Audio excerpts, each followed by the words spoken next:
Most important thing in business is honesty, integrity, hard work, family, never forgetting where we came from.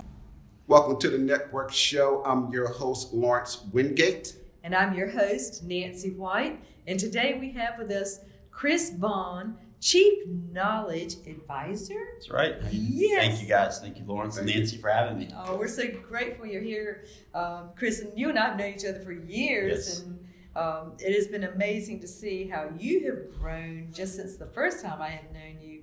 And I'm not going to call you a serial entrepreneur, but you are a serious entrepreneur. Yes. Yeah, that sounds about right. Yeah, Yes. Perfect. Yeah, Yes. Definitely have that entrepreneurial bug and I guess stigma where I'm always thinking of something new. But yes, not serial yet. So, Chris, let's talk about your background. When was that moment when you realized that entrepreneurship was for you? Sort of right before I started the MBA program I went through. So I was teaching math and logistics for 8 years and was kind of at that pivotal point in my life where I was about to turn 30 and was trying to figure out what I wanted to do moving forward. I enjoyed teaching, but I also saw, just some of the other teachers at the school I was at and really felt that my passion was the connecting with the students and really just saw that unfortunately, this isn't a great thing about the whole educational setup, but just unfortunately as teachers get older, the connection with the students doesn't always remain. And so I was trying to decide between getting my master's in math education or something else. And I decided to go and get my MBA. And the concept at the time was to start a law firm consulting company. Okay. That's not exactly what I did right when I got out of getting my MBA, but that's kind of what planted the seed. This was about 2008, 9, 10, that time frame. So we all know what was happening in the economy at the time. Mm-hmm. And that was kind of what made me think about it. I didn't know what it would take to become an entrepreneur. I learned a lot on the journey. But, you're going to continue to keep learning. Yes. Yeah. But that's kind of what planted it, was trying to figure out what I wanted to do next in my life and what was the challenge I wanted. So was there anybody in your family or anybody in your past that had been entrepreneurs? So my dad was an attorney. So in a way, even though he worked for a larger firm, attorneys kind of are always having to be entrepreneurs. They have to go out and build business and work with clients and continue to grow. While he wasn't truly an entrepreneur, he didn't start the firm he was at. My dad was on the management committee of their firm and became their chair of the firm, managing partner for 14 years. So I got to see him in a management type position, helping grow a law firm. And I actually only found out a couple years ago. My dad and I were driving and played some golf in the town he grew up in Bluefield, West Virginia. And we drove through the town and saw where he grew up. And this was the first time I heard that my grandfather, his dad, was kind of an entrepreneur. He had tried to open a grocery store and a couple of businesses there. He was definitely kind of the entrepreneurial spirit. He worked his way up, and I knew this story when I was growing up. He worked his way up through what was at the time called Paper Supply Company. Mm-hmm. So right after the war, he came in and worked in the warehouse, ended up becoming president of the company. Wow. It became Jam Pack Company, which has been sold recently, but he kind of was that entrepreneurial type go-getter. Now it was, again, a company he worked for, but he, I think, had that entrepreneurial spirit. That's what allows you to go from the warehouse up to the top, right? That's what allows you to go there. This is true. It's that spirit. So, as that conversation that you had with you and your father, what has inspired you to move forward, to take that leap of faith once you realize this is the route I'm going to take? I think it's just the drive I have to continue to educate. I'm educating on a different level now. It's not high school students. It's other entrepreneurs. It's people trying to figure out how to run their businesses more efficiently. And I think it took me a while to figure out exactly what it was. I knew I had a skill set of things, but when I first came out, I had no concept of how to price anything. I've been teaching. What are your packages? I've been teaching for 8 years, right? MBA programs are designed for people in larger companies. How to run all this analysis for people that are ready to pay thousands of dollars for deals. Entrepreneurial coaching is not exactly that. That model. So I think it was just realizing that at my heart, I have always enjoyed the interaction, the teaching, the working with clients to grow their business. Yeah. And that's kind of that challenge. Every client has a different challenge. Mm-hmm. And as a math logistics teacher, that problem solving is kind of what I love each day. Cool.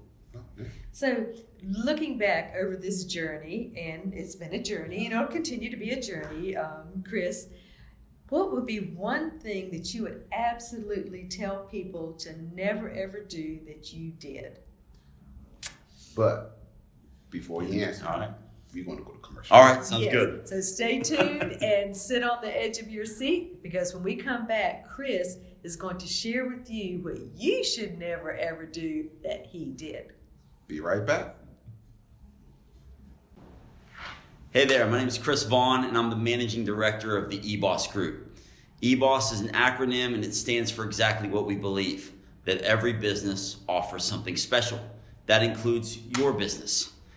We are a free networking group. We're opening a lot of chapters. Right now, we're in North Carolina and trying to grow throughout North Carolina. We're looking to spread throughout the Southeast and then regionally and hopefully nationally in the coming years, which means that at some point in time, you will hopefully find an EBOSS Group chapter near you. What we would like to do is just encourage you to come and check us out. You are always welcome free. There is no cost to coming, except if we're at a lunch or breakfast place, we hope that you'll support the local restaurant and grab a cup of coffee or a breakfast or lunch with us. But other than that, we just want to build a relationship with you. Our members and our guests, the whole core of building a business is being able to build relationships. And that's exactly what the EBOSS Group is about. We're about supporting our members, growing your organization, and helping the local community. And so the way we do that is by having these local chapters, allowing people to come and network wherever they live and wherever they work. And what's nice is as we grow and you travel, you'll be able to visit any of our other chapters as we go and grow. So what I would encourage you to do is visit ebossgroup.com. Again, that's EBOSSGROUP.com, and check out our member benefits. Check out what upcoming events we have on the calendar.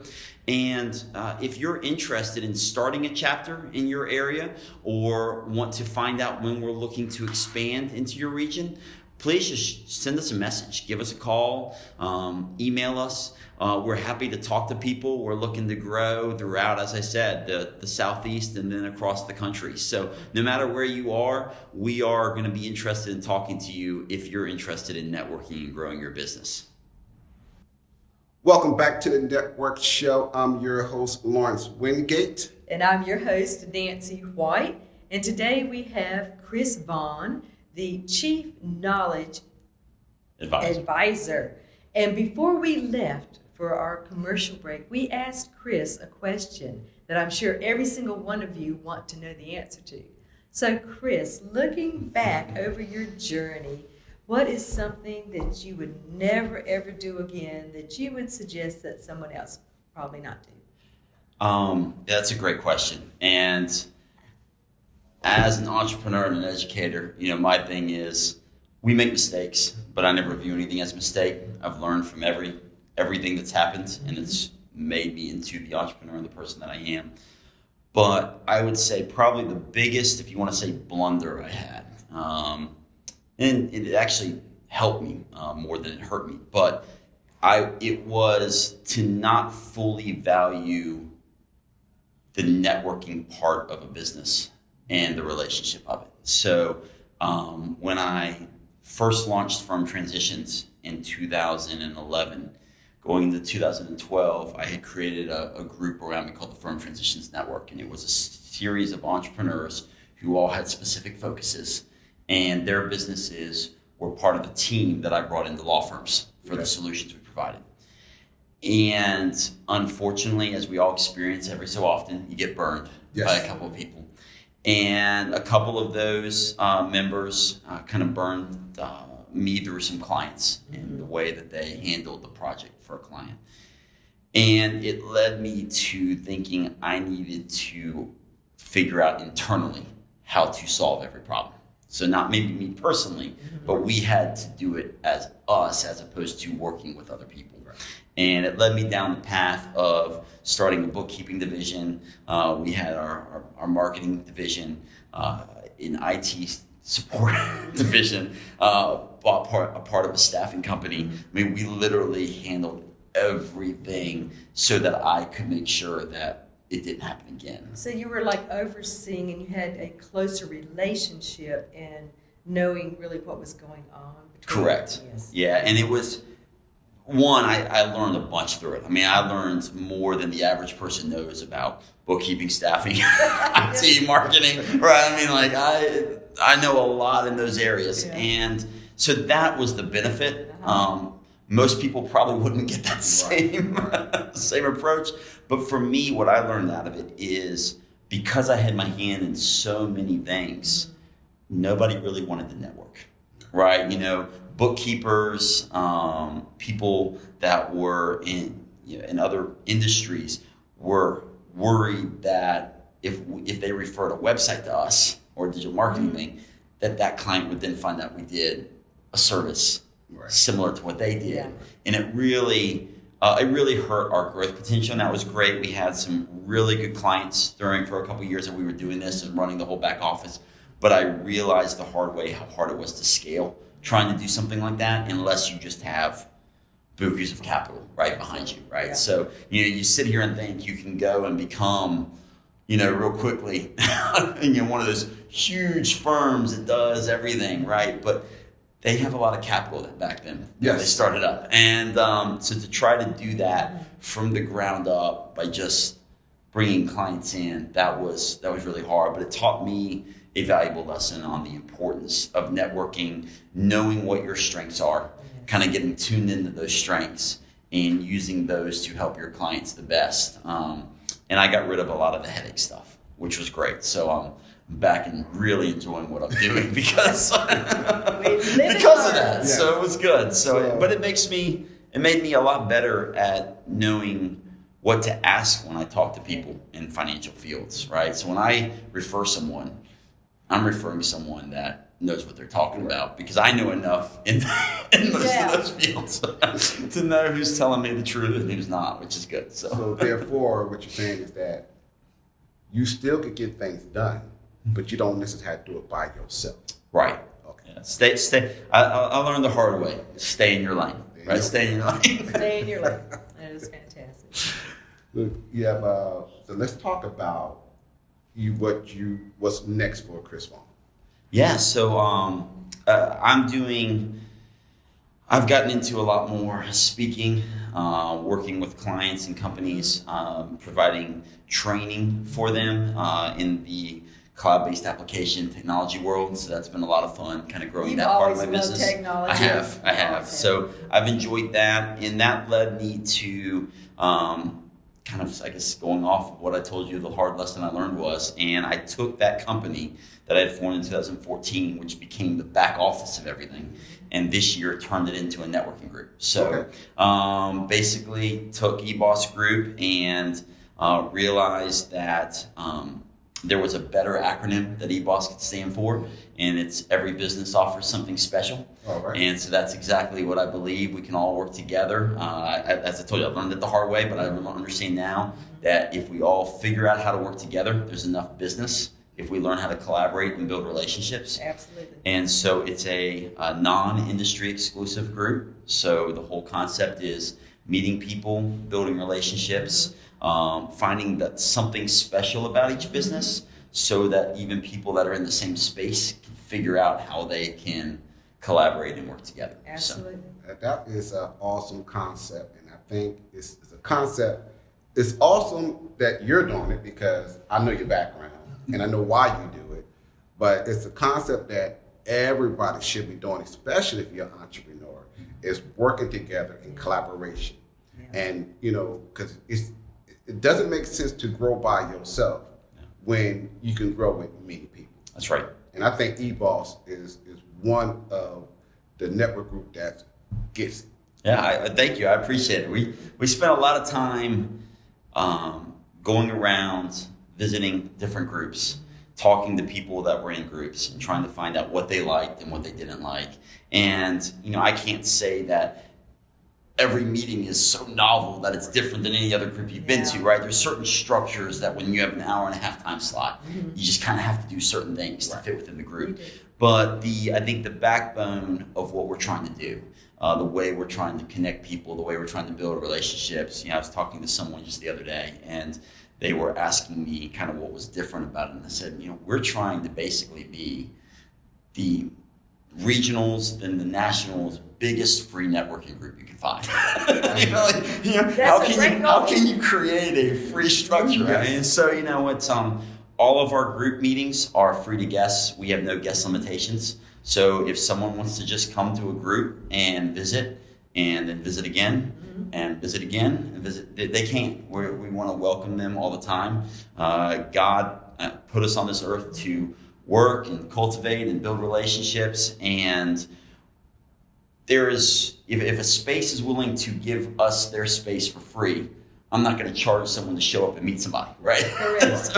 So that's kind of the concept of the backbone of it. Now we do have obviously membership packages. We got to fund the business somehow, and we provide really over $1,000 worth of value to our members that sign up to join the EBOSS Group. They pay $97 every 6 months, which is pretty good deal for what they get. That's a great return. And we understand we are, we believe we are a networking group for anybody. We welcome anybody, but we might not be for everybody. So, and that's fine. That's what we want to do. We want to be a place where people can come if they want to learn, if they want to collaborate, if they want to build relationships.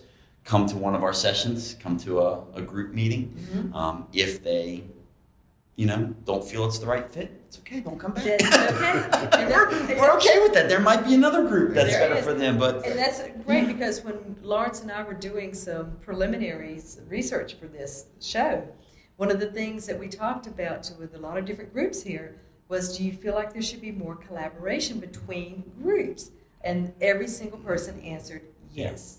Right, because what I noticed since being here in Charlotte since 2010 is that there are a lot of networking groups here, but they don't network with each other. They don't collaborate. So the purpose of the network show is to bring those networking groups in and help them and teach them how to what they call share resources. I love it. I mean, that's what it's all about. I think I embrace that with what you guys are doing, because the way we're trying to grow and grow multiple chapters is to find people who are interested in either starting a chapter. Right? I don't actually lead any chapter. So I find people who are wanting to start a chapter, and then I provide them with all the resources they need on the back end to make that chapter be successful. So we help them with all their educational stuff, all their filling the foundation, all that admin stuff that keeps most groups from being able to grow. So what we try to do is either find people that want to start, or we're looking for those independent groups that are kind of out there just on their own trying to figure it out. You can enhance them and strengthen them. Exactly. They don't really have, they, other than meeting, they don't have much value that they're able to provide. And it's nothing against them. It's they're providing value by meeting. But they need something to take it to that next level. And so we're looking at trying to work and collaborate with those existing groups and say, hey, here's some stuff we might be able to provide, right, to your chapter that already exists. You've got a core group of people. Let's work, collaborate, see if your group makes sense with what we're doing, and I view it as a win-win. So that's what it's all about, win-win situations. Because the thing is, if they're growing, you're growing. Yes. Well, how can people get in touch with you, Chris? I mean, because evidently you have got amazing resources to be able to share with others. And so, but how can people get back in touch with you? So the easiest way to get in touch with me is to visit my EBOSS card. So that's a little self-promotion plug, right? That's a product. That's a product that we developed back in 2012. So it's the EBOSS card. It's your mobile business card, and my web address is ckvaughan, VAUGHAN.com. And if you go on there, you can email me, save my contact info, call me, schedule a meeting, schedule a video call. So that's the place to go. Absolutely. To get in touch with me. It is. And this is why it is called the Network Show. That's right. This is true. So, Chris, it was a pleasure interviewing you today, and we thank you for coming on the show. Thank you all both. Nancy and I are looking forward to doing great things with you as well as EBOSS. Thank you so much. I really enjoyed it. You guys did a great job, and it's fun. I'm excited to see this show grow. So Thank you. Well, that concludes this interview of the Network Show. See you next week. Bye. The most important thing in business is honesty. Integrity, hard work. Family. Never forgetting where we came from. So you are what you are in this world. That's either one or two things. Either you're somebody or you're nobody. The most important thing in business is honesty. Family. Never forgetting where we came from. So you are what you are in this world.